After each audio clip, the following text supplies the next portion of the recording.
It is May 12, 2023, and it has been about a month that I have the Reolink E1 Outdoor, the PoE version. But the monitor point should be right here. And why is it like that? We got some issues. Hello guys, LifeHackster here. Today we are going to review and check out the Reolink E1 Outdoor. And this is the PoE or Power over Ethernet version and not Wi-Fi. Also, now this is recording in 4K quality. I did review the Wi-Fi version of this a while back, and which has a 5 megapixel sensor, and I will link it down below. So these are the main differences between the two. One is Wi-Fi and 5 megapixels, and this one is only PoE, but has an 8 megapixel sensor. So you will need a PoE switch or connect this directly on the back of the Reolink NVR. Now, I planned to release this video about a month ago, but Reolink requested if I can move it this month because it was not available yet at that time. Also, during my testing, there were some issues that I found, which I related to them, and I'll tell you what they are here in a bit. And today I will check this again and see if Reolink fixed it. But there are also some design limitations on this camera for being pan and tilt, and I'll give you my overall thoughts on this model because I think this should have been better if this is Wi-Fi instead of PoE. So keep on watching. Quick check on the specs. This records in 8 megapixels, 3840 by 2160 pixel resolution at 25 frames per second. It has 3x optical zoom, so the field of view at its widest is 94 degrees horizontal and 50 degrees vertical. And when zoomed in, it has 50 degrees horizontal and 30 degrees vertical. This is a pan, tilt, and optical zoom camera and can pan 355 degrees and tilt 50 degrees. Now, it has auto tracking for people, pets, and cars, but unfortunately only panning and not tilt. It has smart detection like other Reolink cameras, person, vehicle, and pets. It has motion activated spotlights at night, 6500 Kelvin color temperature and 180 lumens. No scheduling or dusk to dawn option. No subscription needed. It can store 24/7 recordings or motion events in a microSD card inserted on the camera itself, up to a 256GB card, or you can also have it record to Reolink's NVR or to an FTP server. It is weatherproof with an IP64 rating, 14 degrees to 122 degrees Fahrenheit working range. It is Google Assistant compatible and coming soon with Amazon Alexa. Inside the box, you will get a quick start guide, mounting template, and a window sticker. You will get a plastic mount, and you can remove this round piece from the mount, and this is what you screw into the camera. You will get a short Ethernet cable, waterproof lid, mounting screws and plastic anchors, and we have a mount strap, another option for mounting, and we have the camera itself. We have the camera lens, 4 spotlights, light sensor, we have the mic, and if you tilt this down, there is a rubber flap that covers the microSD card slot and the reset hole. We also have the speaker on the back. Build quality is plastic. And the bottom, or technically the top, is a 1/4-20 screw hole to mount this camera.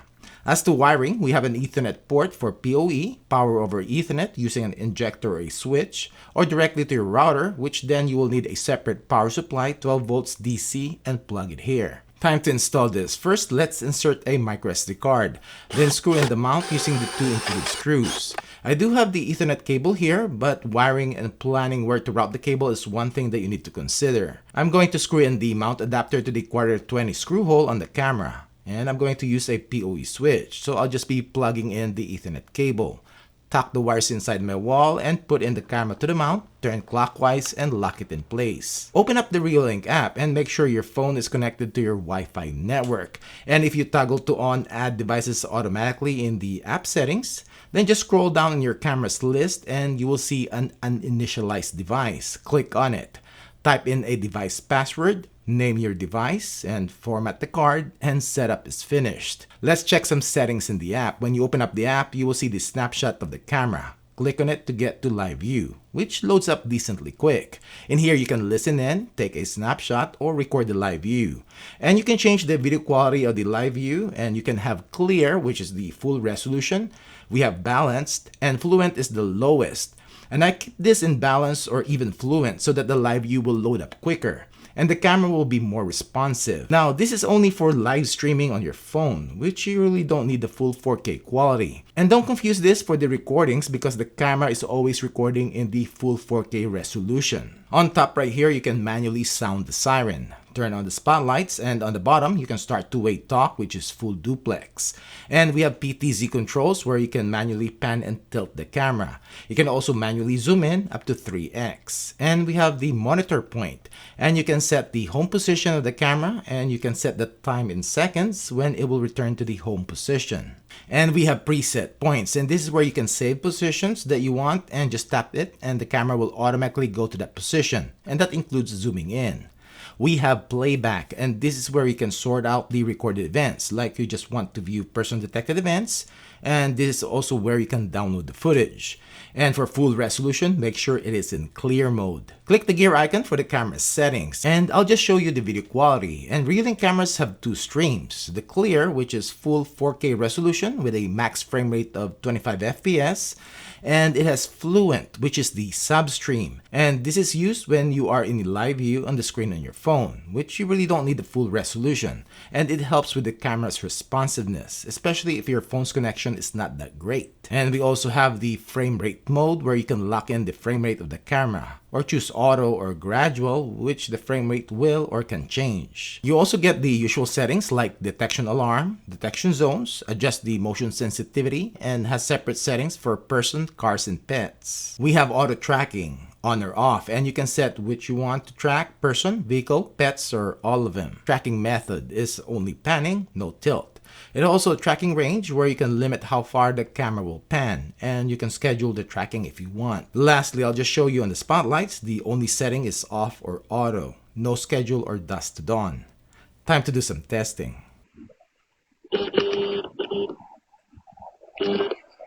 This is the video and audio quality of the Reolink E1 Outdoor, and this is the PoE version. Video clarity test at 10 feet, 15, 20, 25, 30,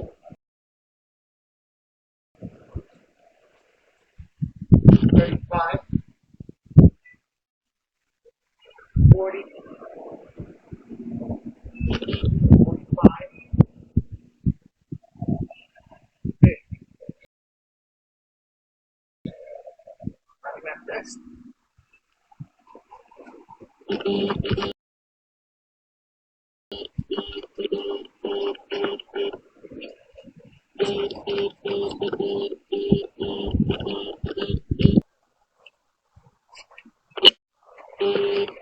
Alright, so this is the video quality of the Reolink E1 Outdoor PoE version at night, and this is with its four spotlights turned on. And this is what it looks like at 10 feet, 15, 20, 25, 30, 35, 40, 45, 50.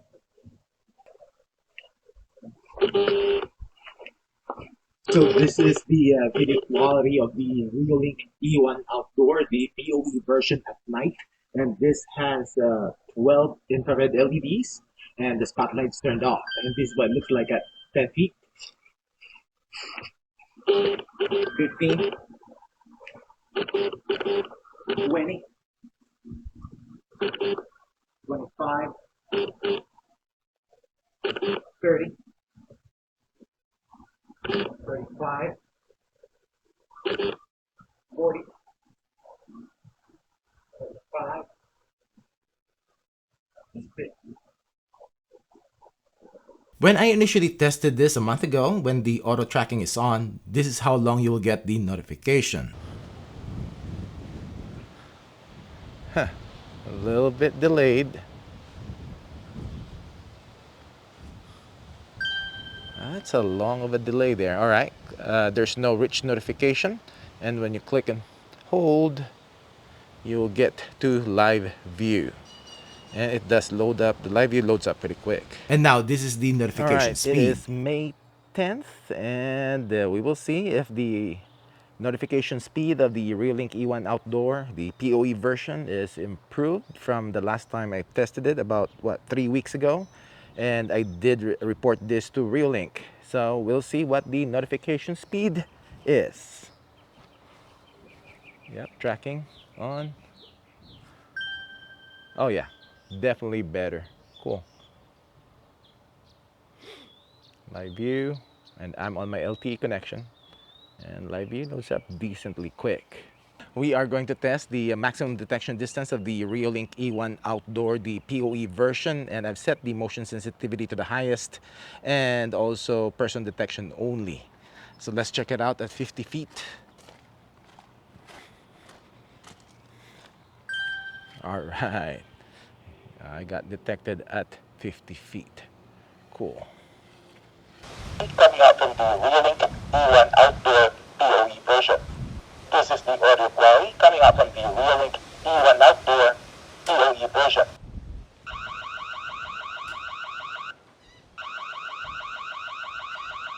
This is the motor noise when the camera pans.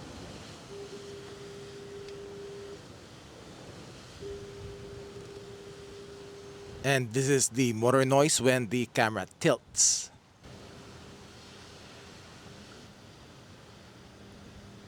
Alright, the good stuff first. This camera records in 4K and has the usual Reolink video quality, which is pretty good. It is pretty accurate in detection for persons and pets, and auto tracking is decent, but it is only panning, no tilt. Now, the notification delay with auto tracking on seems to have been fixed, so that's good. But I noticed, like what you saw in the intro, that this camera has a tendency to lose its preset positions. And when the home position is off, you have to reprogram everything that you have set. And not only that though, unfortunately, there is another one, and that is the focusing issue. There are times that it is in its monitor point or home position, but it is out of focus. And I think this happens when it finished tracking and it goes back to the home position and it tries to acquire focus, but it is not able to. Now, even when everything is fixed and working right, I still have reservations about this camera. And I'm not sure why Reolink decided to make this only PoE.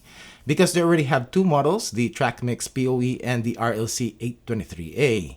And if this is a Wi-Fi version, then it only has to compete with the Wi-Fi TrackMix. And lastly, this camera is small and discreet, but it has some panning motor noise. It is not quiet, which you'd think it is. Well, hopefully Reolink fixes this issue soon, but at this moment in time, while we're waiting, if you already have this camera, just turn off auto tracking and keep this as a static camera to prevent these issues from popping up. Because all of these issues seems to be brought about when auto tracking is on. Well, that's it for this video. Thanks for watching.